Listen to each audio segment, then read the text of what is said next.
Bapak, Ibu, dan teman-teman, sebulan setelah saya ngonten, meminjam istilah Gen Z ya, banyak komentar berdatangan. Orang-orang umum pada bilang gini, Oma terlihat muda loh, saya nggak percaya umurmu 80 tahun. Beberapa pasien sudah puluhan tahun tidak ketemu bilang, Ibu terlihat muda loh dan bersemangat.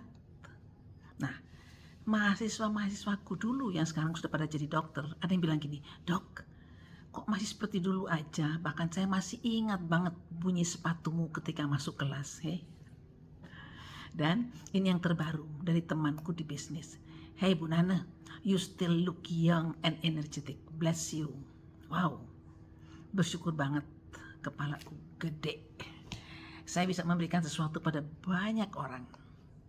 At least saya bisa beri harapan, saya bisa menjadi contoh bahwa octogenarian bisa loh terlihat beberapa puluh tahun lebih muda.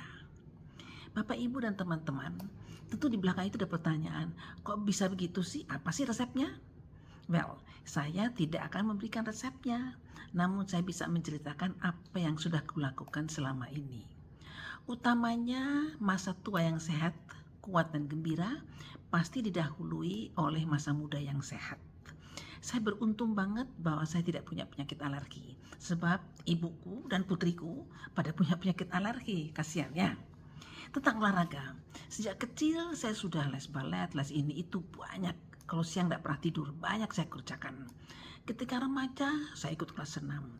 Saya hanya berhenti senam ketika saya bersekolah di Fakultas Kedokteran selama 6 tahun. Ketika saya sudah hamil, bahkan saat hamil pun saya berolahraga, senam. Saya berhenti bersenam ketika kehamilanku sudah 8 bulan.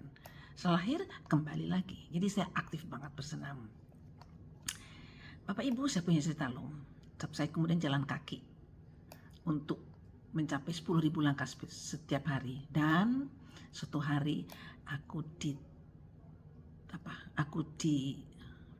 bius apa di gimana, pikiranku hilang, gelang emasku hilang waktu jalan pagi. Pengalaman. Well, itu mungkin mengapa secara fisik saya masih terlihat sehat di usia 80-an.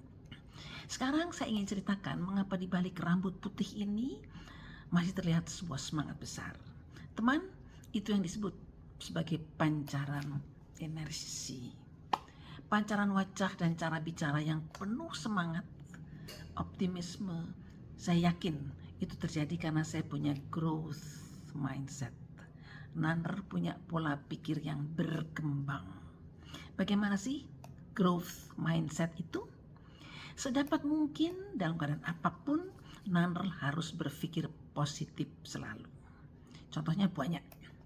Dulu ketika saya masih muda, setir mobil sendiri ke rumah sakit, sering ya tiba-tiba ada angkot mendahului mendadak.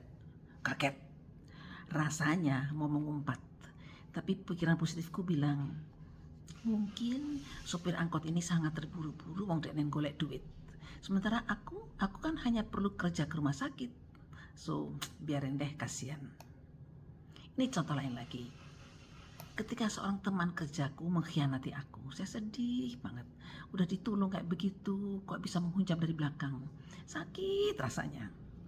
Namun, pikiran positifku keluar. Saya lalu berpikir, kasihan ya. Mungkin sih dia cemburu aja sama aku. Kasihan ya sebenarnya. Sebagai seorang pelaku usaha mandiri, saya harus bisa bercerita pada banyak orang tentang kegunaan melakukan usaha mandiri ini. Nah, sudah bercerita banyak-banyak, menolak. Cerita ini itu menolak, diskusi masih menolak. Ya sudah, saya pikir silahkan. Saya nggak mau marah, saya berpikir positif, hanya berpikir, mungkin sih aku kurang kasih info. Karena aku kurang kasih info ya dia tidak ngerti, dia nolak. Tapi aku lagi pikir lagi, bisa saja, kali dia juga bodoh juga ya, gak mau ambil kesempatan. Dan kesempatan tidak akan datang 2 kali. Jadi saya pikir, negatif, gak mau, oke, next, cari yang lain ya. Selalu berpikir positif. Di samping berpikir positif teman-teman, saya terbuka terhadap semua peluang apapun, terutama peluang usaha dan peluang kerja. Dengan menangkap setiap peluang, sebenarnya kita belajar banyak sekali. Dan kalau kita banyak belajar, kita hijau terus. Hanya daun yang kuning kan yang gogrok, dan hijau kan tidak pernah gogrok. Nah, bahkan saya sendiri merasa rakus terhadap peluang. Akibat banyaknya peluang yang kuambil, sering tidak terselesaikan dengan baik. Sementara uang daftar sudah keluarkan, pemborosan besar. Saya sendiri tidak terlalu menyesal dengan pemborosan besar ini karena saya tidak takut gagal. Buat saya, kegagalan adalah pelajaran. Dan pelajaran yang bagus. Berani ambil risiko adalah salah satu tanda orang yang punya pola pikir berkembang. Nah, ini lagi teman. Saya merasa aku nggak cantik. Ya, aku merasa aku nggak cantik. Ini aku selalu bilang pada suamiku, aku nggak cantik, tapi aku menarik kan, karena itu kamu mau sama saya. Hehehe. Orang yang lihat saya teman-teman tertarik, gitu loh, kepalaku besar jadinya. Waktu saya kecil, rasanya saya nggak pernah jalan dengan biasa. Saya jalan sambil lompat-lompat, bahasa Belandanya huppelen.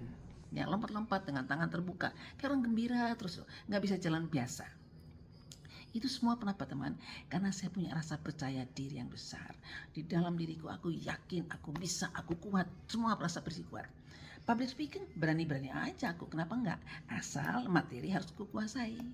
Well teman-teman, semua itu berpikir positif, berani ambil risiko, berani ambil peluang, percaya diri yang kuat, itu selalu hanya bisa kalau ditunjang dengan badan yang sehat tentu. Kita harus physically, kita harus sehat. Ada kesehatan mental yang ditunjang oleh pemikiran yang selalu positif, kesehatan emosional,